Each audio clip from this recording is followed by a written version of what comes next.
that kind of brings me to the picture of the day. The Republican establishment and Mitt Romney supporters, you need to realize that we Ron Paul supporters, we will never vote and support Mitt Romney. It's not going to happen. We would rather the incumbent stay there so that we could have a chance at electing a Liberty president in 2016, because we know how hard it is to get rid of a sitting incumbent president. And the GOP is not going to run somebody against Mitt Romney if he is the president.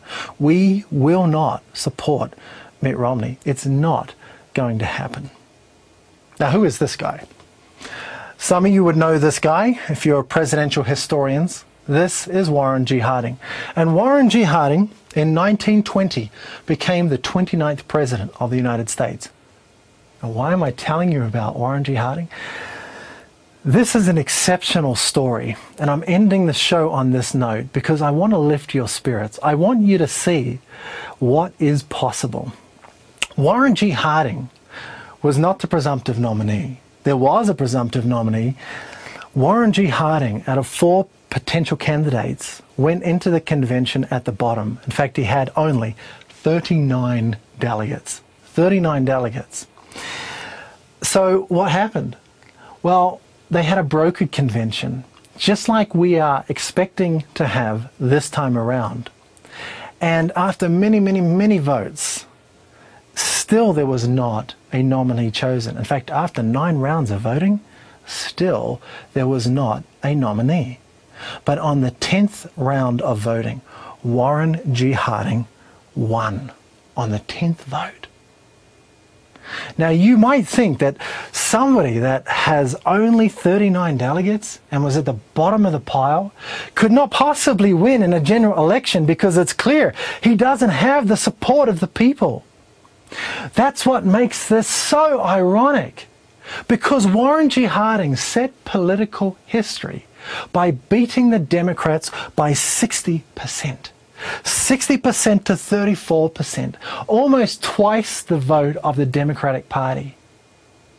And this is explained a little bit in a book written by Glenn Jeesum and David Lurison called A Time of Paradox, America Since 1980, where they wrote this: Harding was a friendly unifier who understood intuitively the mood of the nation. Shaken by a victorious war, followed by a lost peace and a declining economy, America wanted what Harding termed normalcy. And they also said Harding was not a profound orator by present standards. How did this guy come to be the nominee? But does it sound a little familiar?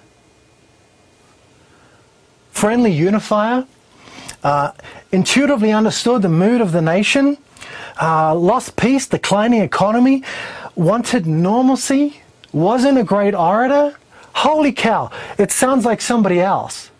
But we think that Ron Paul won't have even a chance at the convention in Tampa because he's not even going to be on the ballot because he needs a plurality of 5 states in order to be on the ballot in Tampa. Listen. Meanwhile, Juan, Ron Paul is gathering delegates. He's about $2 million in the black and keeps on raising money. And he may get to the plurality of 5 states needed to put your name on the ballot for nomination in Tampa. Well, I think that looks inevitable to me at this point. Do you think this man, Ronald Ernest Paul, do you think in 2012 he could become the 45th president of the United States? He is going to the convention with hundreds of delegates, not 39. Not 39, hundreds. We are likely going to have a broke convention. I believe he's going to win the nomination, and I believe he's going to break Warren G. Harding's record, because I believe he can win with more than 60% of the vote. Here is our grand unifier. We have seen it all over the place. When we see these huge rallies, most of the people there are Democrats. Just slightly more than half of them are Democrats. We will win the Democratic vote We will have the Republican vote. We will have the independent vote. We will win. We will beat the Democrats by the widest margin since Warren G. Harding. I am absolutely sure of it. If this guy can do it, if he can go to the convention with 39 delegates, win on the 10th vote, and then beat the Democrats by such a huge margin, then Ron Paul can. Ron Paul can. And that's why we must fund the campaign. You just heard, Brett saying that we're in the black by $2 million, but the campaign is holding off spending money on ads in Texas like this one because they don't have a lot. They've only got $2 million. And unfortunately in this business, money talks. So please get along to the website, click on the donate button and donate whatever you can today. We are in this to win it. If Warren G. Harding can win it, then oh my gosh, we are so far ahead of Warren G. Harding at this point. It's not funny. Let's do this. And I leave you with this video that is sure to stir you. I will see you tomorrow.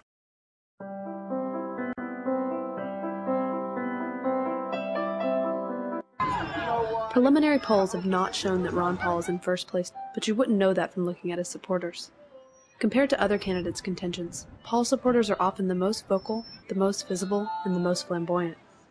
And many of them used to call themselves Democrats, or still do.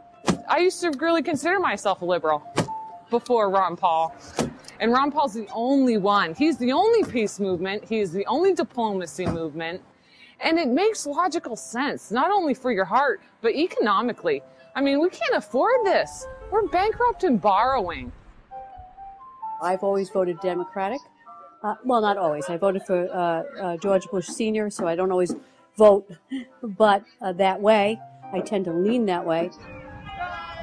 We came out to campaign this morning, and we left Ohio 10:30 last night, so I'm ready for bed. I'm a Democrat, by the way, a registered Democrat, but I would not vote for another Republican. He's the only one. So no need to change party, but yeah, everyone here feels the same way. And you can feel the electricity in the crowd. Democrats are not the only voters answering Paul's call for support. Many independent voters, a group that all candidates are vying for, are dedicated to the Ron Paul campaign.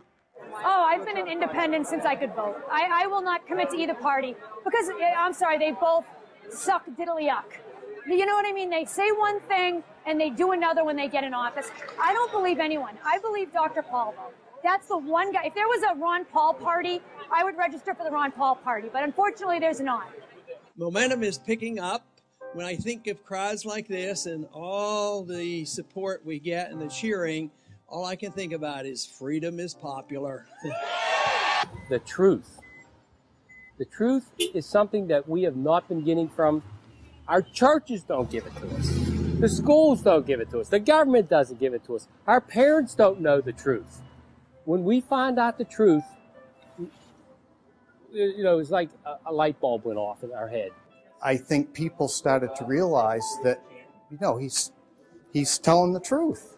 I think he's talked the truth about downsizing federal government. I think this is what we want. I think the American people are tired of paying for the Wall Street bailout and the big CEOs. I think we're tired of that.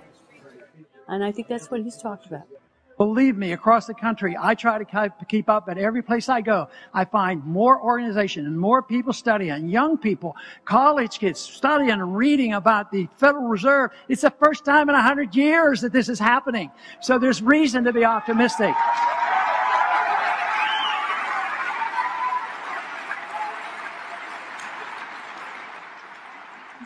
So what I do is I make the case for individual liberty, believing that liberty is something that comes to us in a very special way, and that we had a good experiment, that the Constitution would protect us. If we did that, I believe it would introduce once again the notion and the goals that we should have of achieving peace and prosperity and restore the greatness of America. Thank you very much for coming.